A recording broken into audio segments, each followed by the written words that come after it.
Wave optics में हम लोग पढ़ने वाले हैं इंटरफेरेंस, डिफ्रैक्शन एंड पोलराइजेशन।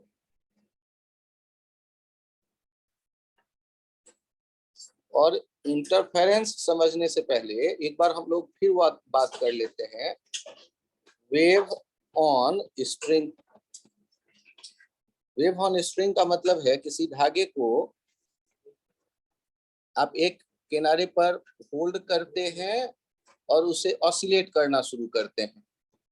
ये कहां तक गया हुआ है? इनफाइनाइट तक धागा गया हुआ है।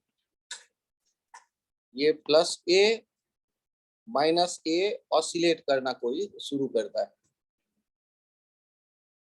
और यदि आपको ऐसा लगता है कि ऑसिलेट किए जाने का फ्रीक्वेंसी है एफ, मतलब 1 सेकंड में 100 बार ऑसिलेशन कंप्लीट हो रहा है, तो जो वेव आप प्रोपगेट करता देखते हो वो उसकी भी फ्रीक्वेंसी वही होगी जो सोर्स डिस्टरबेंस क्रिएट कर रहा होगा। Frequency of wave depends on source, do not depends on medium, depends on medium। तो एक पॉइंट ये ध्यान रखते हैं, इससे ये भी पता चल गया आपको ड्यू टू रिफ्लेक्शन और रिफ्रैक्शन, ड्यू टू रिफ्लेक्शन और refraction frequency do not change.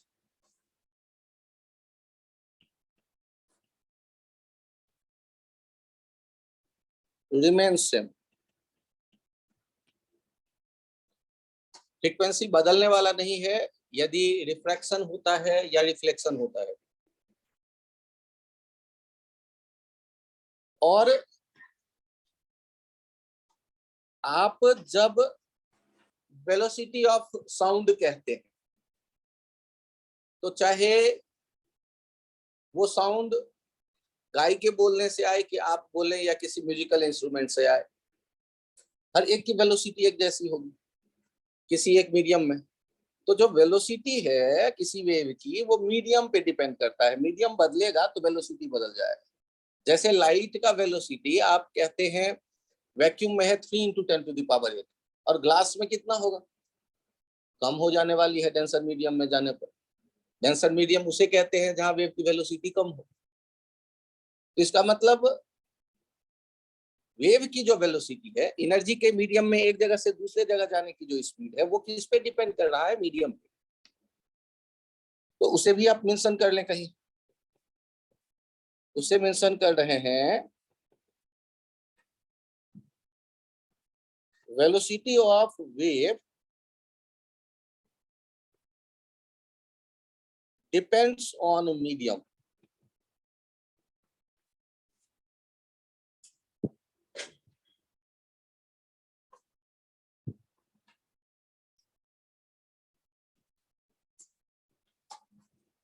The medium in which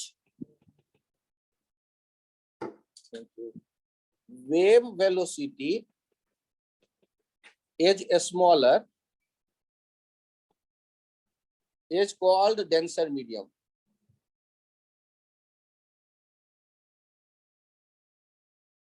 अब मीडियम की यदि प्रॉपर्टी है वेलोसिटी तो इस पॉइंट को भी ध्यान रखिए, मैं बोल रहा हूं सुन के लिख लीजिए। The medium in which wave velocity is smaller is called denser medium. और उससे पिछला लाइन है velocity of wave depends on medium.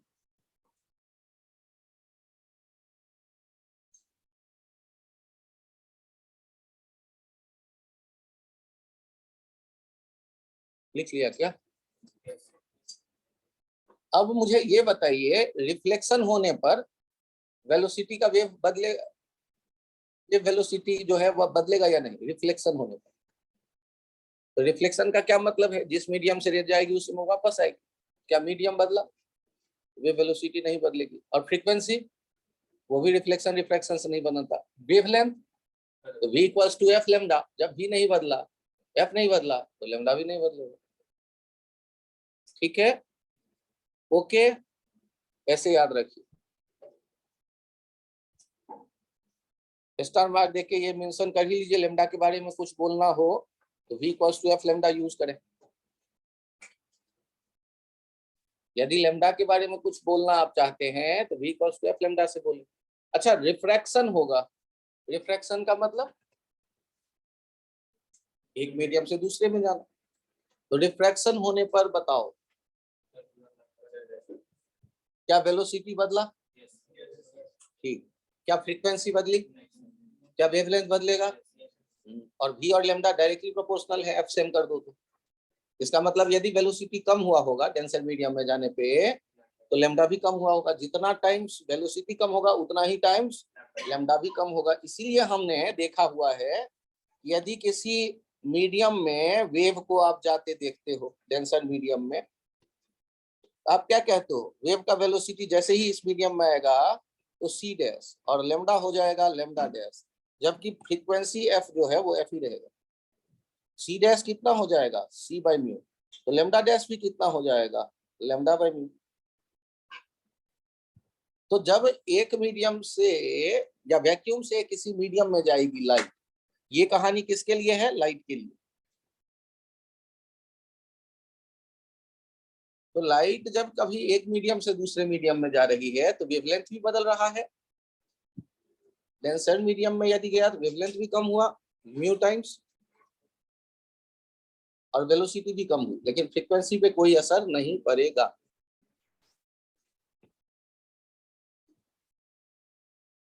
ये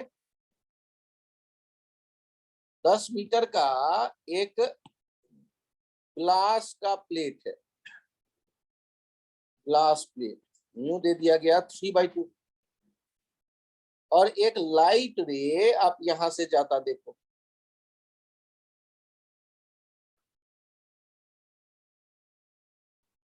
तो ये ए से बी जो लाइट रे गई गुजरने में कितना टाइम लगा होगा, ये लाइट को ए से बी जाने में कितना टाइम लगा होगा। 10 मीटर के लेंथ को कवर करने में लाइट को कितना टाइम लगा होगा, ये हम जानना चाहते हैं। तो वेव के लिए जब हम इसे सॉल्व करने की सोचते हैं तो सॉल्व करते हैं तो मैकेनिक्स का तो एक ही फॉर्मूला याद आता है, time equals to distance upon speed. तो t equals to 10 upon c by mu.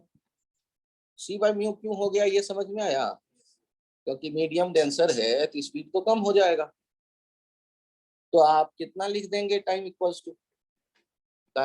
To लिख देंगे 10 अपॉन 3 इंटू 10⁸, और म्यू ऊपर आ गया 3/2, ये 3 यहाँ चला गया, 5 इंटू 10⁻⁻8 सेकेंड, या 50 नैनो सेकेंड। ए से बी के लिए जो टाइम है वो कितना हो गया, 50 नैनो सेकेंड। 10⁻⁻9 को नैनो कह दे रहा है।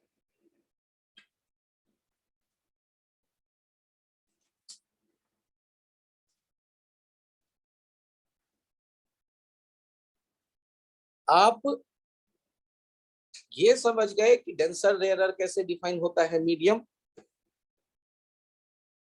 और ये समझ गए कि मीडियम में वेलोसिटी जो वेव का है वो मीडियम के प्रॉपर्टी पे डिपेंड कर रहा है, जबकि फ्रीक्वेंसी मीडियम से इंडिपेंडेंट है, वो सोर्स के ऊपर डिपेंड करने वाला क्वांटिटी है। सोर्स बदलेगा तो फ्रीक्वेंसी बदलेगा, सोर्स चाहे तो फ्रीक्वेंसी बदलेगा, जो भी क्रिएट कर रहा है डिस्टरबेंस वो चाहे तो फ्रीक्वेंसी बदलेगा, लेकिन मीडियम बदलने से फ्रीक्वेंसी नहीं बदलेगा, रिफ्लेक्शन रिफ्रैक्शन से फ्रीक्वेंसी नहीं बदलेगा। और v equals to F lambda से लेमडा के बारे में बात कर सकते हैं, v directly proportional to lambda, यदि f आप कांस्टेंट मान ले, सेम मान ले। आपने जो अभी वेव देखा ये इधर जा रही थी वेव, ये 0 0 पॉइंट मान लिया, ये y एक्सिस ये x एक्सिस कह दिया। तो किसी पोजीशन x पर जो डिस्प्लेसमेंट y लिखते थे उसका क्या एक इक्वेशन था, y equals to a sin omega t minus kx। अब यहाँ एक टर्म आता है वेव वेलोसिटी। यहां पर ध्यान से देखिए, ये है एक पॉइंट ए और ये है एक, या ये है एक पॉइंट पी और ये है एक पॉइंट क्यू। पी और क्यू के बारे में आपको बताना है कि यहाँ जो दो पॉइंट्स हैं मीडियम के, कर तो रहे होंगे एसएचएम। तो ए वाला पॉइंट किधर जाना चाहता है और ये पी वाला पॉइंट किधर जाना चाहता है और क्यू वाला पॉइंट किधर जाना चाहता है। वेलोसिटी ऑफ पार्टिकल वो लिखते हैं कैसे, तो मैं याद दिला दूं, ये होता है del Y by del Q. और इससे भी नहीं देख करके हमने एक फॉर्मूला डिराइव किया हुआ है minus V into del Y by del X. आपको बताना है, या minus V into slope. Wave को राइट साइड जाते देख रहे हो, जिसका मतलब v तो ग्रेटर देन 0 है। और एट p स्लोप क्या दिख रहा है, y और x वाले कर्व का, वो वेव का लेस देन 0, नेगेटिव। यदि स्लोप नेगेटिव है तो अब बताओ तो v पार्टिकल क्या हो गया, minus v into slope greater than 0, क्योंकि v पॉजिटिव है, स्लोप नेगेटिव है, एक माइनस है। मतलब ये पार्टिकल किधर जाना चाहता होगा, ऊपर। और उसके बगल वाला पार्टिकल ये जो q वाला है वो किधर जाना चाहता होगा, नीचे। एट q स्लोप जो देख रहे हैं वो greater than 0, v greater than 0 है ही, तो v पार्टिकल क्या हो जाएगा, minus v into slope greater than 0 less than 0।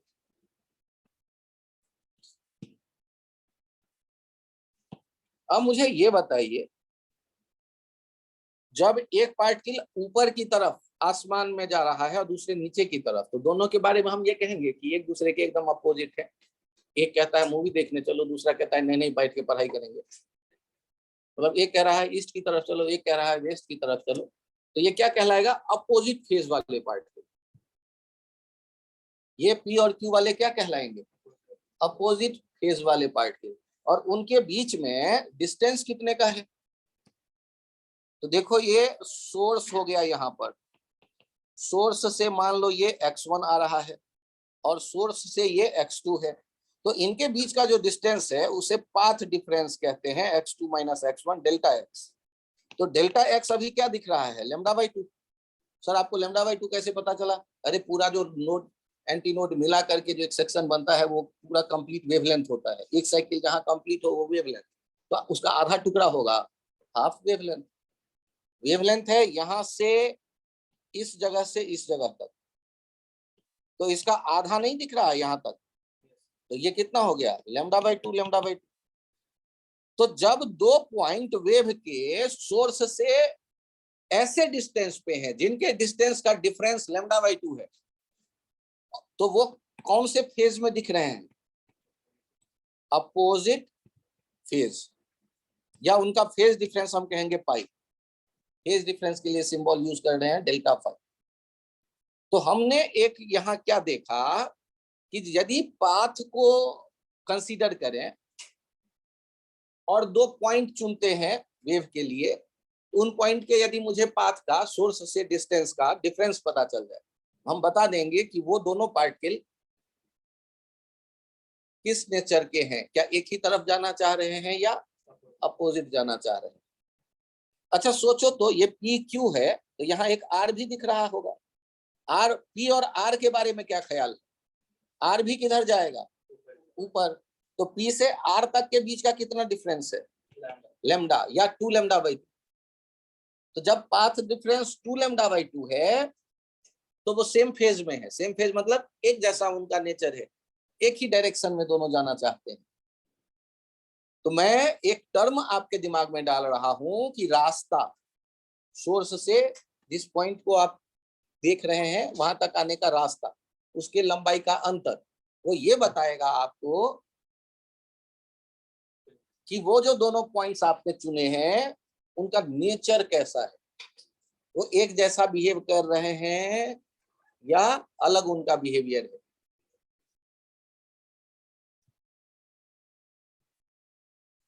Path क्यों इंपॉर्टेंट, ये वर्ड समझ में आया? जिससे हम ये डिसाइड कर सके कि जो दो पॉइंट हमने चुने हैं उनके नेचर कैसे हैं। सर तो क्या कोई जनरल रिलेशन भी होगा? हेडिंग दो, relation between path difference and phase difference.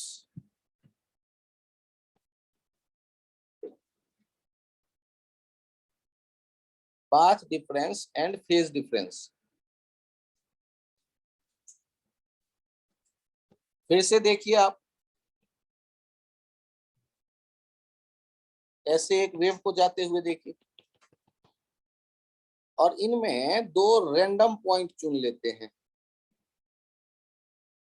एक x1 पोजीशन का देखते हैं y1 और एक x2 पोजीशन का देखते हैं y2 डिस्प्लेसमेंट। और ये जो फोटोग्राफ लिया गया है ये लिया गया है एट टी। तो y1 कैसे लिखेंगे? a sin omega T minus के x1। और y2 कैसे लिखेंगे? a sin omega T minus के x2।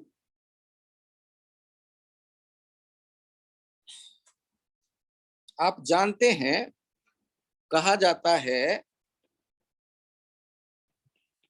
Argument of sine function is called phase। तो जो दो पॉइंट हम कंसीडर कर रहे हैं उनका फेज डिफरेंस देखिए। फेज डिफरेंस ये हो गया ओमेगा टी माइनस के x1 minus omega T minus के x2 के x2 माइनस x1 के डेल्टा x और के को क्या लिखते हैं 2 पाई बाय लैम्डा। ये फेज डिफरेंस डेल्टा फाई किसके बराबर आ जा रहा है? 2 पाई बाय लैम्डा। ये जो दो x1 x2 वाले आपने पॉइंट चुने, x1 x2 वाले पॉइंट, उनके इक्वेशन जो लिखा गया उस इक्वेशन में यदि कोई कंफ्यूजन है तो बोलिए। इक्वेशन हमने y1 के लिए क्या लिखा, मैं फिर एक बार लिख दे रहा हूं। a sin omega T minus के x1 और y2 के लिए क्या लिखा? a sin omega T minus के x2। y1 y2 जब लिखा हुआ है तो उनके फेज हमें दिखने लगे। इसे कहते हैं argument of sine function is called phase. ये फेज बताता है किसी मोमेंट पे पार्टिकल का डिस्प्लेसमेंट कितना हुआ, पार्टिकल का वेलोसिटी किस डायरेक्शन में है, पार्टिकल जाना किधर चाहता है, उसकी स्पीड कितनी है। यदि omega T minus K x put up कर दोगे, थीटा पुटअप कर दोगे तो साइन थीटा का वैल्यू निकल आएगा, तो वाई निकल आएगा। और D Y by D X में ये D Y by D T में ये पुटअप कर दोगे तो पार्टिकल का वेलोसिटी निकल आएगा। डीवी बाई डी टी में पुटअप कर दोगे तो पार्टिकल का एक्सेलरेशन निकल आएगा। तो पार्टिकल के मोशन के बहुत सी जानकारी इस फेज के पता होने पर हमें मिल जाएगी। और फेज के x1 पोजीशन x2 पोजीशन के पार्टिकल के फेज का डिफरेंस उनके पाथ के डिफरेंस से कैसे रिलेटेड है, तो एक रिलेशन आ गया।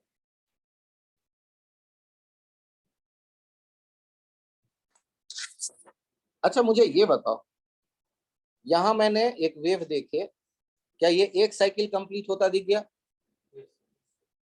ऐसा ही एक साइकिल और कंप्लीट हो गया, ऐसा ही एक साइकिल और कंप्लीट हो गया। तो हम यहाँ जो साइकिल कंप्लीट होते देख रहे हैं इसमें हम दो पॉइंट चुन रहे हैं, ध्यान दीजिएगा। ये है m और यहाँ है n। आपको बताना है कि m और n का फेज डिफरेंस क्या है। m और n पार्टिकल का फेज डिफरेंस हम जानना चाहते हैं। तो देखिए यहां से यहां का पाथ x1 और यहां से यहां का पाथ x2, इनके डिफरेंस हम देखना चाहेंगे तो ये होगा डेल्टा x। और डेल्टा x को कैसे पता करें, तो देखिए यहां से यहां तक एक वेवलेंथ हो गया और यहां से यहां तक दूसरा वेवलेंथ हो गया, तो डेल्टा x आ गया 2 लैम्डा। तो डेल्टा फाई क्या लिख देंगे आप, 2 pi by lambda into delta x, 2 pi lambda into 2 lambda, और ये हो गया 4 पाई। 4 पाई का मतलब फिर से क्या, same phase, zero phase difference और सेम फेज, मतलब सेम फेज। और आप वैसे भी सोच के देखो, m किधर जाना चाहता है, तो Vm equals to minus V into slope.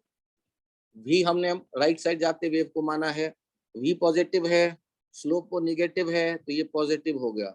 और Vn के लिए भी माइनस V इंटू स्लोप, ये फिर से देखिए ये भी ग्रेटर देन 0, मतलब दोनों की टेंडेंसी एक जैसी है, दोनों ऊपर जाना चाहता है। तो आपको पाथ डिफरेंस से भी पता चला कि सेम फेज में है। और आप प्रैक्टिकली देख रहे हैं वेलोसिटी पार्टिकल का, तब भी दिख रहा है सेम फेज में।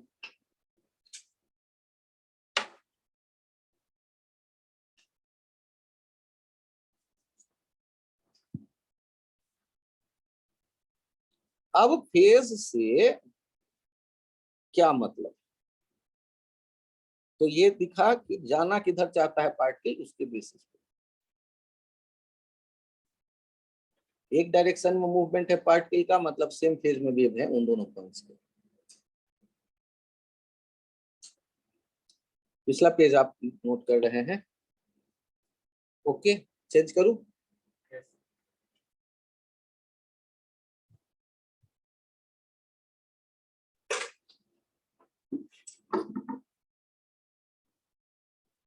मुझे एक और आइडिया याद आ रहा है, सुपरपोजिशन ऑफ वेव।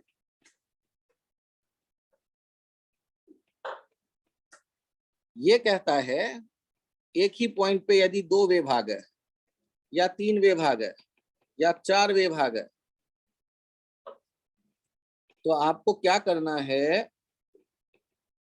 यदि आपको नेट डिस्प्लेसमेंट चाहिए, अलग अलग वेव कितना डिस्प्लेस कर रहा है, तो देख लो, उनको सम कर दो, आपको नेट डिस्प्लेसमेंट पता चल जाएगा।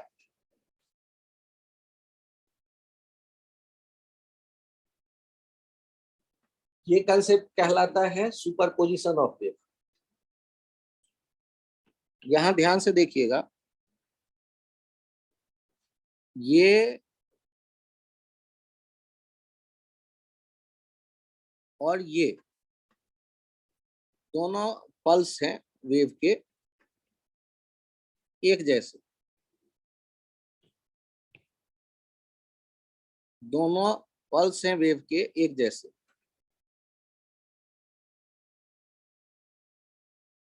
यदि एक दूसरे की तरफ आ रहे हैं तो कभी न कभी ऐसा होगा कि दोनों पल्स एक ही जगह पहुंच गए होंगे। ये पल्स भी और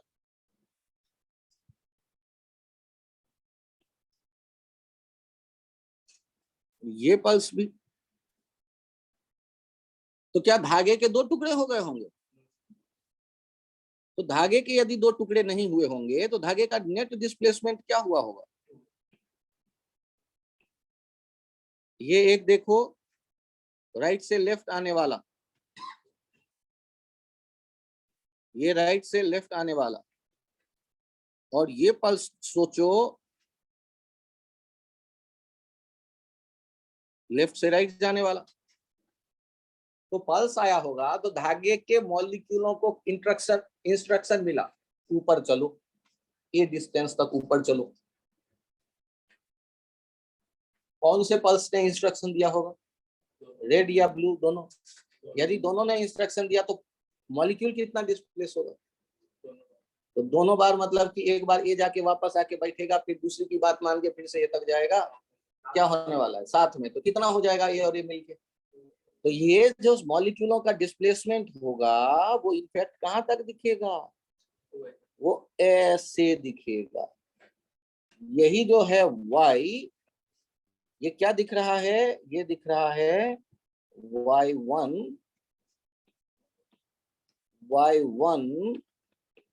प्लस y2। जो नेट डिस्प्लेसमेंट हमें दिख रहा है ना धागे के मॉलिक्यूल का, वो पहले और दूसरे मॉलिक्यूलों के डिस्प्लेसमेंट का जो इंस्ट्रक्शन था उनको फॉलो करके जो नेट डिस्प्लेसमेंट आता उसके बराबर। यदि यहां ऐसा होता, एक वेव ऐसे आ रहा हो और एक वेव ऐसे आ रहा हो तब, और दोनों यदि एक जगह पहुंच जाते तो क्या दिखता, स्ट्रेट वायर दिख रहा होता। वहां पर y क्या हो गया होता, 0, क्योंकि दोनों के यदि एक जैसे सिमेट्रिक ए ऊपर और एक ए नीचे होता तो नेट क्या हो जाता, 0। तो सुपरपोजिशन का मीनिंग क्लियर हो गया। तो सुपरपोजिशन में हम लोगों ने ये चर्चा कर दी कि जो नेट डिस्प्लेसमेंट हमें दिख रहा है वो कितना होगा।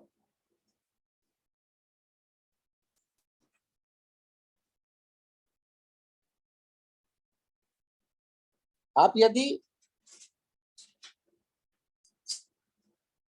सुपरपोजिशन देखते हैं ऑफ वेव, तो इसको 3 कैटेगरी में रखकर एनालाइज किया जाता है। एक का नाम है इंटरफेरेंस, एक का नाम है बीट्स, और एक का नाम है standing wave.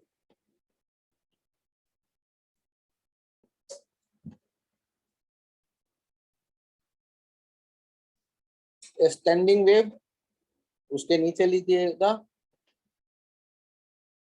Associated with musical instruments.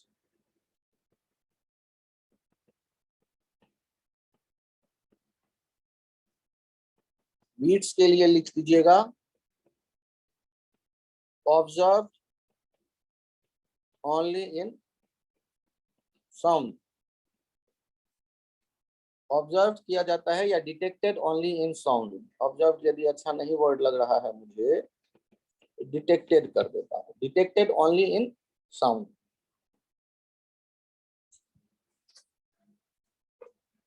और म्यूजिकल इंस्ट्रूमेंट में याद रखने के लिए, याद करने के लिए सितार, गिटार, तबला, सितार या गिटार के वायर पे, तबले के मेम्ब्रेन पे, वहां जो वेव है दैट इज स्टैंडिंग वेव। यदि किसी बाउंड्री में आप किसी वेव को बंधा देख रहे हैं तब उसे स्टैंडिंग कह रहे हैं। और स्टैंडिंग वेव के लिए ये इवन ऑर्गन पाइप्स जो होता है, ये स्टैंडिंग वेव वाले कैटेगरी में हम पढ़ते हैं, जो 11th में पढ़ा गया। बीट्स को भी 11th में देखा गया। ये जो इंटरफेरेंस, अब इन तीनों में अंतर देखिए। बीट्स के लिए ओमेगा 1 का ओमेगा 2 के बराबर नहीं होना जरूरी है, और ओमेगा 1 जो हो वो बहुत नजदीक हो ओमेगा 2 के, ये भी जरूरी है। ये F1 माइनस F2 जो होना चाहिए वो 10 के बराबर या 10 से छोटा। यदि 10 से ज्यादा होगा F1 माइनस F2 तो उसे ह्यूमन ईयर डिटेक्ट नहीं कर सकता है। अपने कानों से सुन के हम बीट्स महसूस नहीं कर सकते। तो एक बीट्स आपने ऐसे ही सुपरपोजिशन के लिए सोचा जिनमें फ्रीक्वेंसी अलग है वेव, और इंटरफेरेंस की खासियत क्या होगी, फ्रीक्वेंसी एक जैसी होनी चाहिए। और A1 और A2 जो हो एक जैसा होना जरूरी नहीं है, लेकिन नजदीक हो एक दूसरे के ये जरूरी है। टिल्टेड साइन से हमने इक्वेट किया। एक जैसा हो ये जरूरी नहीं है, लेकिन बहुत ज्यादा अंतर नहीं हो ये जरूरी है। A1 A2 नजदीक हो। यदि A1 A2 में कोई एक बहुत ज्यादा एम्पलीट्यूड का होगा तो दूसरे का इफेक्ट वहां हमें मिलेगा नहीं, वो डोमिनेट कर जाएगा। तो इंटरफेरेंस को ऑब्जर्व कर पाए इसके लिए A1 A2 का नजदीक होना जरूरी है, बहुत ज्यादा का अंतर ना हो। और ये एक आइडिया और है कि ये सेम डायरेक्शन में जा रहे हो वेव तो बढ़िया। और स्टैंडिंग वेव में हम कहते हैं ओमेगा 1 ओमेगा 2 एक जैसा, और अपने कंसीडरेशन में A1 A2 भी एक जैसा लेते हैं, और वेव का केवल डायरेक्शन अपोजिट रहता है। एक लेफ्ट से राइट जा रहा है तो दूसरा राइट से लेफ्ट आ रहा है।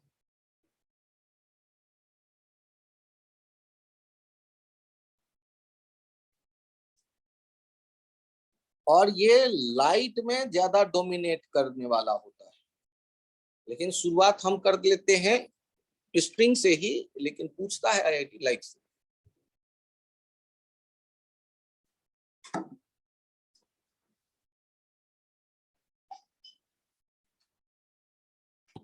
पेज चेंज करूं क्या?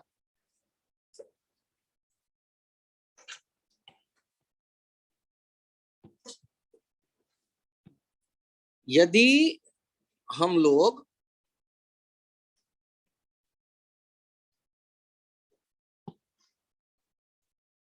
इंटरफेरेंस की बात करें तो y1 हमने माना A1 sin omega t minus K x, और y2 A2 sin omega t minus K x eight x. X पे ये दोनों वेव पहुंचे तो वहां जो y मिल रहा होगा वो y1 प्लस y2 मिलेगा। A1 sin omega t minus K x, और वो दूसरा जो है पहले वाले से एक डिफरेंस देख लेते हैं फेज का phi, sine omega T minus K X plus five. तो इनको इकट्ठा करने पर ये रिजल्टेंट ऐसे आ जाता है, √A1² plus A2² plus twice A1 A2 cos five sine omega T minus K X plus sign. याद रखने के लिए हम ये काम करते हैं, ये A1 और A2 देखते हैं, इनके बीच में वही एंगल लेते हैं जो फेज का डिफरेंस है, और वेक्टर का रिजल्टेंट लिखना आपको आता है कैसे, √A1² plus A2² plus twice A1 A2 cos five. और ये A1 से जितना एंगल है उसे हम टेंसाई लिखना भी जानते हैं, टेंसाई लिखते हैं A2 sin five upon A1 plus A2 cos five. यहाँ पर y1 है, यहाँ y2 है, फाइव एंगल आगे, और ये y आ जाता है y1 प्लस y2। आप वेक्टर सम से ये y को आता देख रहे होते हैं। तो दो वेव जो सेम फ्रीक्वेंसी वाले हैं जब सुपर इम्पोज हुए हमें उसी फ्रीक्वेंसी का एक नया वेव मिला जिसका एम्पलीट्यूड नया है। और ये वेक्टर्स का आइडिया यूज करके याद रखते हैं। यदि तीन वेव सुपर इम्पोज करना हो तो फिर ऐसे ही वेक्टर, तीन वेक्टर का सम करना भी आप जानते हो, चार वेव हो तो उनके भी वेक्टर सम करना आप जानते हो। रिजल्टेंट आप जितने एंगल पे आए वो साइड ले लेना पहले वाले से। फिलहाल दो वेव पे ही फोकस करते हैं, और हमने रिजल्टेंट जो लिखा है वो क्या लिखा है, y1 y2 और y। ये y1 वाला यहाँ पर ये है A1 A2 and y, A1 A2 y1 y2, और बीच में जो रिजल्टेंट आया that is y1 plus y।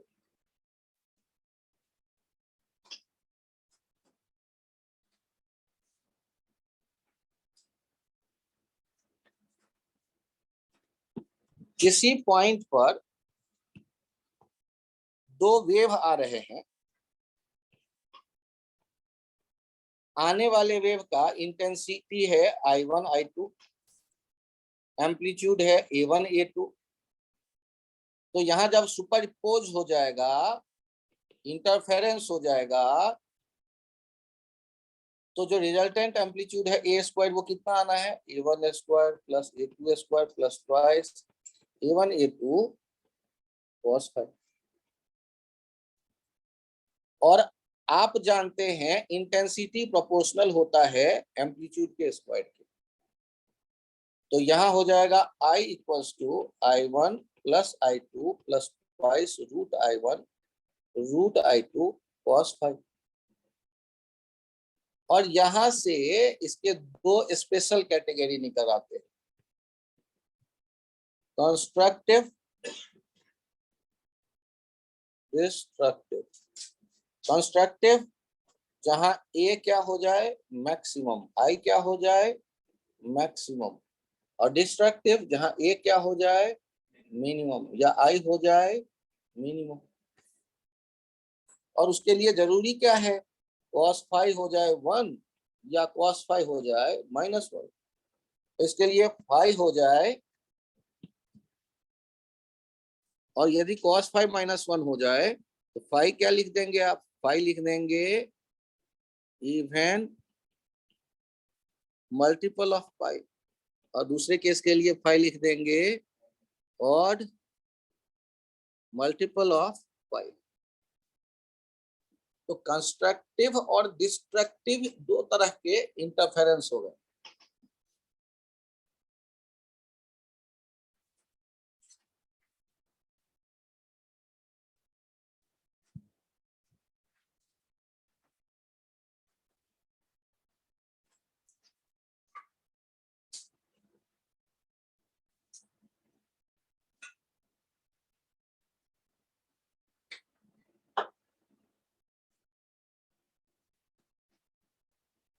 आपको याद है del phi 2 pi by lambda into delta X. तो डेल्टा एक्स याद आ गया, lambda by 2 pi into del phi. तो डेल्टा एक्स हम देखना चाहते हैं कंस्ट्रक्टिव के लिए, lambda by 2 pi into 2n pi. तो ये आ गया 2n इंटू लैम्डा बाय 2। इसे लिख देंगे इवन मल्टीपल ऑफ पाई के बदले even multiple of lambda by 2।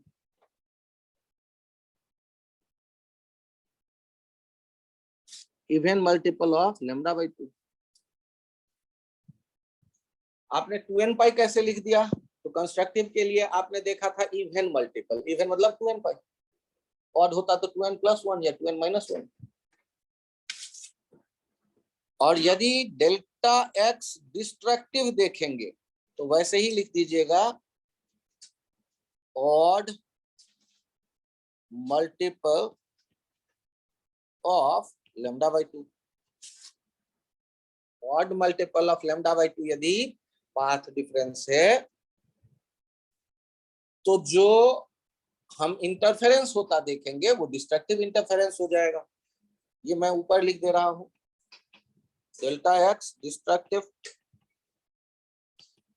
Odd multiple of lambda by 2। Delta x destructive क्या लिख देंगे, odd multiple of lambda by 2, ऊपर लिख दिया है।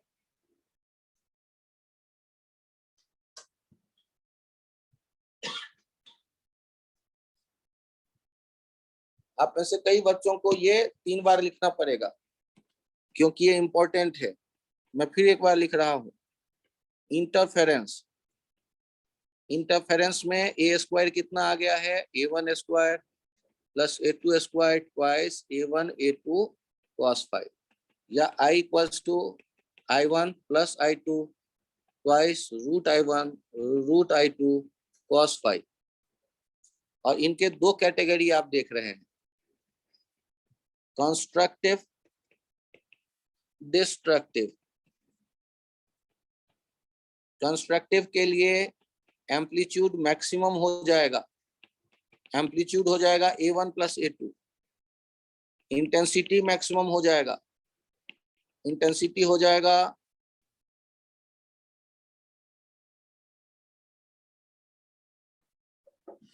+5 कर देंगे,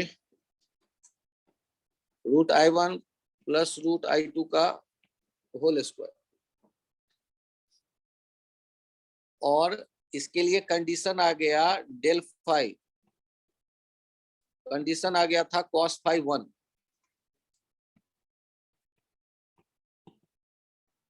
del phi 2n pi, del X 2n lambda by 2, even multiple of pi, even multiple of lambda by 2। अब दूसरा देख रहे हैं डिस्ट्रक्टिव,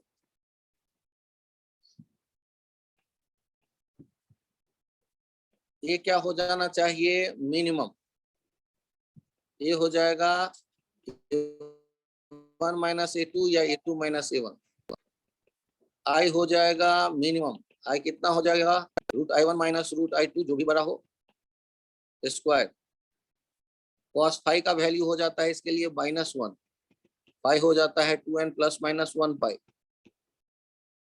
और डेल्टा एक्स हो जाता है 2n plus minus 1 lambda by 2। तो आपको इंटरफेरेंस जब भी वर्ड सामने दिखे तो ये सारी बातें तुरंत दिमाग में आ जानी चाहिए कि इंटरफेरेंस होने के लिए क्या क्या जरूरी हो गया।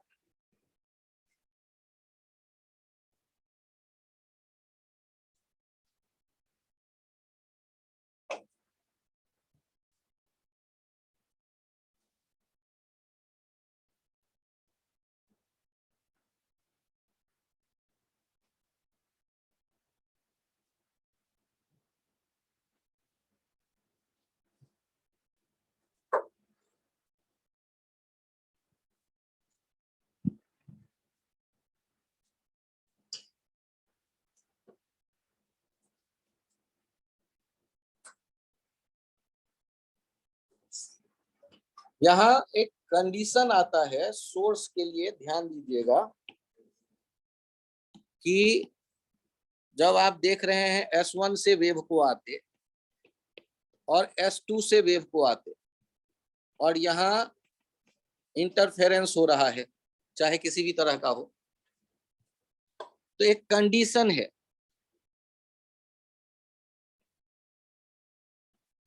To observe interference S1 and S2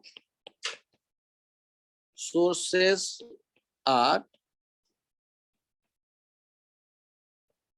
coherent sources। Are लिखने के बजाय लिख दो must be S1 S sources S1 and S2 interference S1 and S2 sources must be coherent sources। तो अब दिमाग में ये आएगा कि कोहेरेंट सोर्स होते कौन से हैं।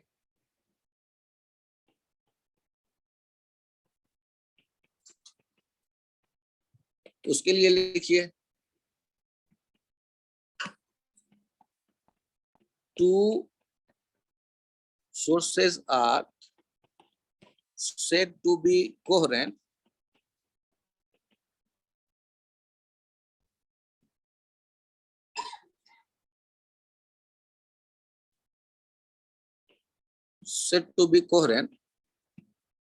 when they have same frequency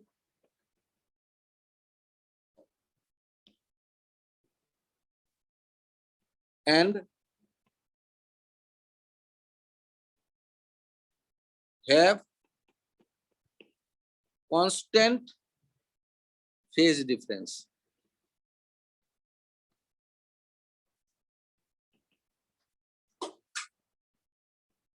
और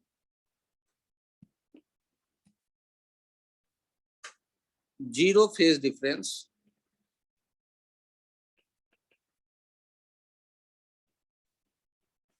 ऑलवेज। आप दो सोर्स को कोहेरेंट कहते हैं कब? When they have same frequency. तो पहला पॉइंट तो हो गया दे हैव सेम फ्रीक्वेंसी, और दूसरा हैव कांस्टेंट फेज डिफरेंस और जीरो फेज डिफरेंस। कौन कौन से दो पॉइंट आ गए? And they have constant phase difference और जीरो फेज डिफरेंस ऑलवेज, मतलब टाइम के रेस्पेक्ट में जो उनका फेज डिफरेंस हो बदले नहीं।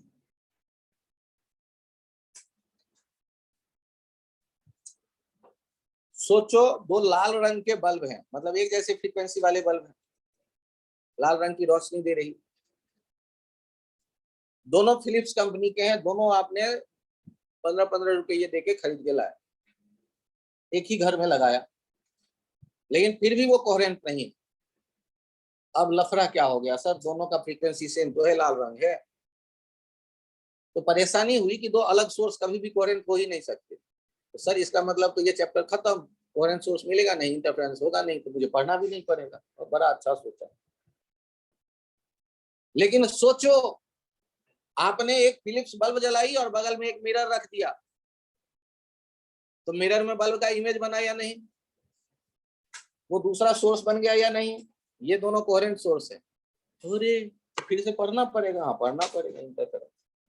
क्या आपने ऐसे जब सोर्स दो बनाए जो कहीं न कहीं एक ही सोर्स से बने हुए हैं, तो ही वो कोहेरेंट होंगे और तभी इंटरफेरेंस दिखेगा।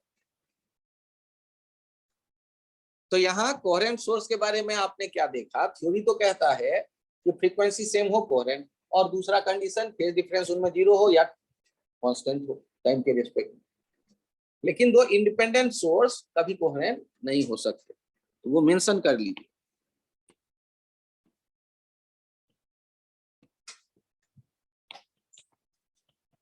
To independent source never be coherent। दो इंडिपेंडेंट सोर्स कोहेरेंट हो ही नहीं सकते। तो कोहेरेंट सोर्स हमें मिलेगा कैसे? तो कोहेरेंट सोर्स हमें मिलता है या तो वेव फ्रंट बांट के, और नहीं तो एम्पलीट्यूड बांट के। सर ये क्या बताया अभी अभी आपने? दूसरा पॉइंट स्टार मार्क देके लिख दो। We can find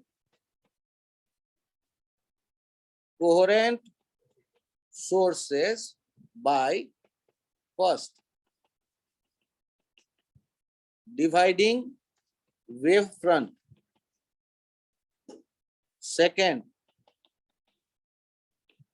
dividing amplitude। अब बारी आएगा ये सोचने की कि आखिर ये वेवफ्रंट क्या है। तब तो बांटे हैं, पहले पता तो चले वेवफ्रंट, फिर तो उसे बांटने की सोचेंगे कि कैसे बांटा जाए।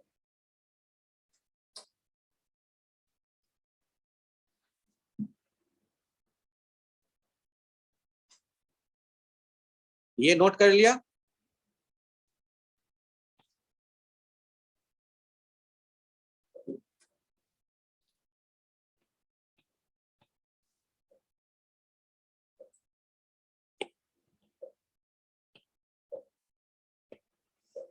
देखिए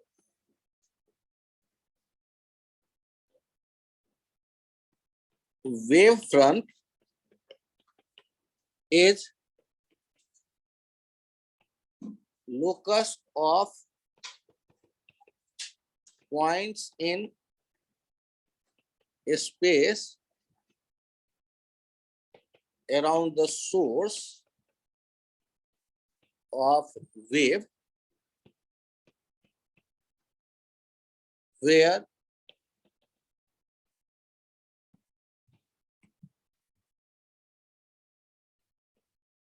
disturbance developed at source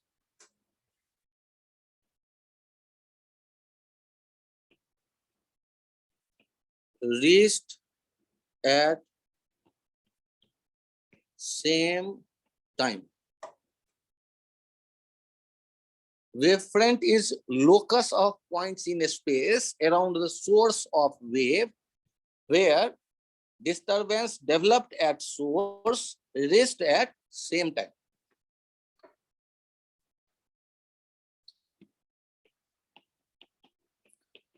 In other words, wavefront is collection of points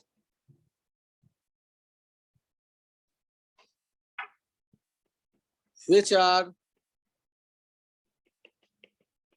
oscillating together in same phase.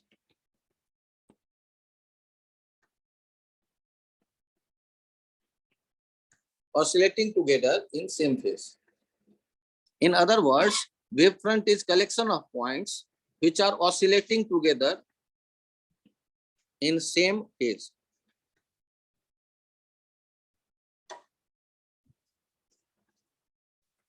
सोच के देखो, यदि पानी पे एक कंकर गिराते हो तो क्या रिंग बनता है?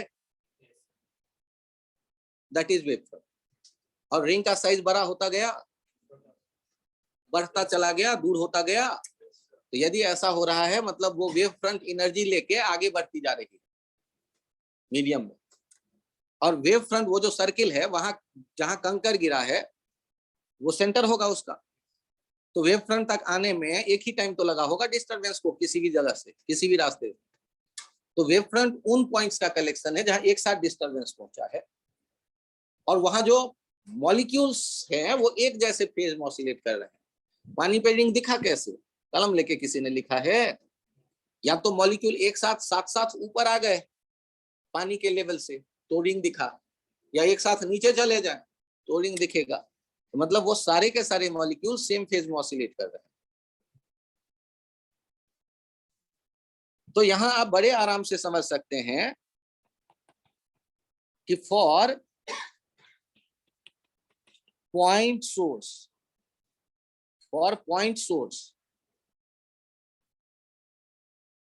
देखिए ये पॉइंट सोर्स है, ये पॉइंट सोर्स है। यहां से तो ऐसे हर एक डायरेक्शन में डिस्टरबेंस निकला,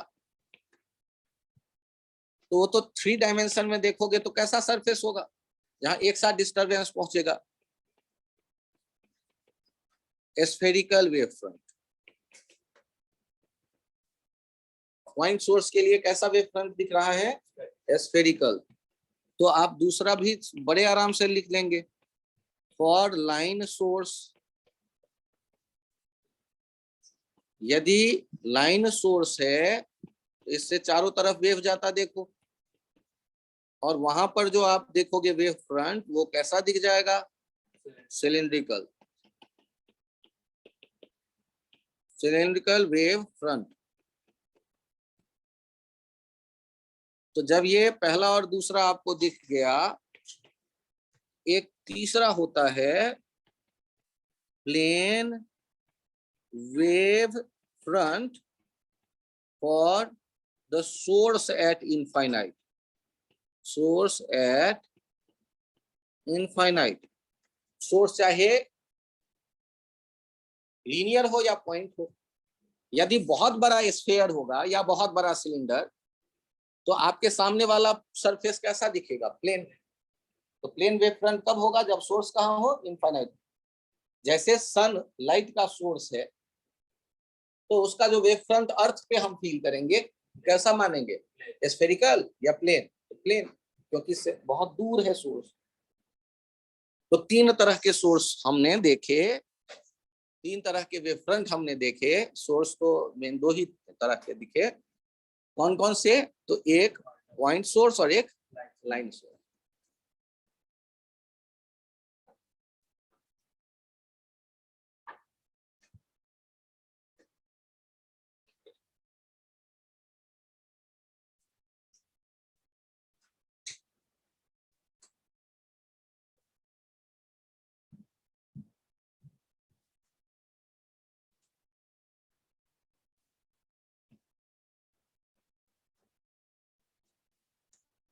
अब यहां देखिए, आप जैसे देखा करते थे, एक सिमेट्री मैं आपको फील करवा रहा हूं। Symmetry, electric field lines are always perpendicular to the equipotential surface.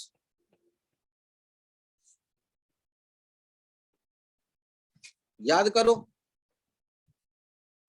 यदि कोई पॉइंट सोर्स होता था तो उससे जो इलेक्ट्रिक फील्ड लाइन निकलते थे वो इक्विपोटेंशियल सरफेस पे परपेंडिकुलर दिखता था कि नहीं, और इक्विपोटेंशियल सरफेस स्फेरिकल होता था। और यदि कोई प्लेन चार्ज होता था, चार्ज प्लेट, उसके कारण जो देखते थे फील्ड लाइंस वो ऐसे देखते थे। इक्विपोटेंशियल सरफेस भी प्लेन सरफेस होता था। और इसी तरह यहां याद रखेंगे आप, light rays are always perpendicular to the wave front. आप यदि पॉइंट सोर्स देखते हो और लाइट निकलता देखते हो तो वेव फ्रंट कैसा दिखता है, स्फेरिकल। तो लाइट रे हो गया ना परपेंडिकुलर सरफेस के। और यदि ट्यूबलाइट की तरह देख रहे हो तो सिलिंड्रिकल, तब भी वो देख लो इक्विपोटेंशियल सरफेस की तरह। यहाँ क्या बन रहा है, सिलिंड्रिकल सरफेस, वेव फ्रंट। तो जैसे लाइट रे आप देखते थे वेव फ्रंट पे परपेंडिकुलर, वैसे ही इलेक्ट्रिक फील्ड लाइंस देखते थे इक्विपोटेंशियल सरफेस के परपेंडिकुलर। ड्रॉ करने का एक जैसा थिंकिंग दोनों का रहेगा। सर ये सिमेट्री क्यों दिखा रहे हो? सोचो, एक थिन प्रिज्म है, थिन प्रिज्म, और थिन प्रिज्म पे लाइट रे आ रही है। मुझे बताइए तो ये जो लाइट रे इनफाइनाइट से आ रही है, इसका वेव फ्रंट कैसा होगा?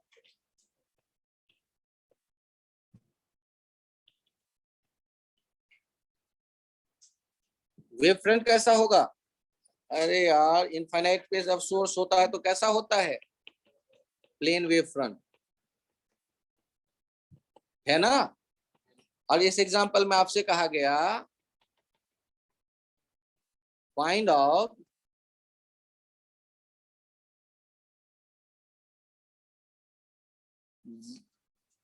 वेव फ्रंट ऑफ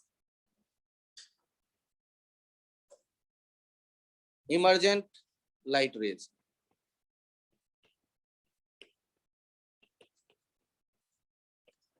जो लाइट रे बाहर निकल करके आ रही है उसका वेव फ्रंट बताना है कैसा होगा।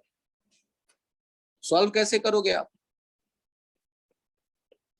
तो पहले तो ये बताओ, जब इनफाइनाइट से ये रेज आ रहे होते थे तो ये सब डेविएट तो होते होंगे ना। सबका डेविएशन अलग लेते थे थिन प्रिज्म में या एक जैसा? सबका एक जैसा। क्या लिखते थे डेविएशन? म्यू माइनस 1 इंटू ए। याद करो थिन प्रिज्म, याद आया या नहीं आया? तो यदि इंसिडेंट वेव आपको दिखने लगा वेव फ्रंट, तो रिफ्रैक्टेड वेव फ्रंट क्या हो जाएगा? जो रेज है उसके परपेंडिकुलर बना दो ना लाइन। जो वेव दिख रहे हैं लाइट रे उसके परपेंडिकुलर बना दो, थोड़ा टिल्टेड हो जाएगा और इस पे नंबर मिल जाएंगे आपको। ओके, सोच लो एक बार और, वेव फ्रंट बनाना पूछ देगा आपसे। यदि इसी तरह आपको कन्वेक्स लेंस दिख रहा है और आपसे ये प्लेन वेव फ्रंट इंसिडेंट दिखाया गया, और इमर्जेंट वेव फ्रंट कैसा होगा ये बताना है, जस्ट बाहर निकलने के बाद रेज का। ये पैरेलल रेज हैं तो कहाँ होते होंगे कन्वर्ज? फोकस पे। तो चलो अब मुझे बताओ, यदि इंसिडेंट वेव फ्रंट दिख गया तो रिफ्रैक्टेड वेव फ्रंट कैसा देखोगे? देखो कैसा देखेंगे। वो दूसरी तरफ जो इमर्जेंट रेज का वेव फ्रंट होगा, वो रेज ऐसा होना चाहिए जो परपेंडिकुलर होना चाहिए वेव फ्रंट पे। तो केवल वेव फ्रंट हमने अभी चर्चा की और कुछ नहीं। यदि यहाँ मिरर होता और मिरर में रेज को आते देख रहे हैं ऐसे, ये रेज मतलब इंसिडेंट वेव कैसा वेव है? Incident wave front, plane wave front. और रिफ्रैक्शन के बाद कहां से जाने वाला है? रिफ्लेक्शन के बाद। ये तो एक पॉइंट पे फोकस पे कन्वर्ज होता है, तो रिफ्लेक्शन के तुरंत बाद वेव फ्रंट कैसा होगा? स्फेरिकल। रिफ्लेक्शन के तुरंत बाद तो वेव फ्रंट क्या दिखना शुरू हो गया? रेज के परपेंडिकुलर। ये ध्यान रखिए, रेज के परपेंडिकुलर वेव फ्रंट दिखना चाहिए।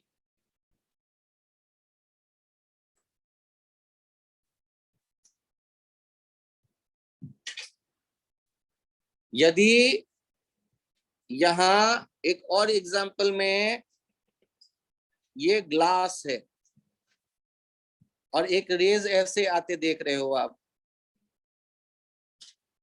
तो इसके रेज या बीम कह लो, तो क्या आपको वेव फ्रंट इंसिडेंट दिख गया? इंसिडेंट वेव फ्रंट दिख गया। रिफ्रैक्टेड वेव फ्रंट कैसा होगा ये बताओ? ये बालक आराम से देखो, यहाँ टर्न लेगा या नहीं लेगा? टर्न लेगा रेज या नहीं लेगा? अब जो रेज है उसके ना परपेंडिकुलर बनाओगे। क्या ये बात समझ में आई?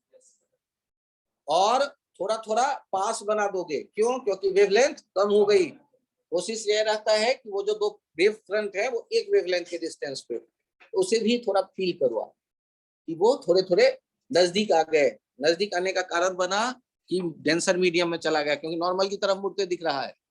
इवन ये पूछ देता है वेव फ्रंट देके कि बताओ दूसरा मीडियम कैसा है, रेयरर या डेंसर। ये बात समझ में आई? और जाते जाते एक नाम सुन लो, एक हाइजेनबर्ग था। उसने क्या कहा कि सोर्स से जो डिस्टरबेंस निकल करके आता है, सोर्स से डिस्टरबेंस निकल करके आता है, एक साथ जिस पॉइंट पे पहुंचा वो पॉइंट बन गया वेव फ्रंट। और वेव फ्रंट पे जितने पॉइंट्स हैं वो नए सोर्स की तरह बिहेव करेंगे। अब फॉरवर्ड डायरेक्शन में वहां से वेव जाएगा, चाहे जितने भी आप पॉइंट चुन लो।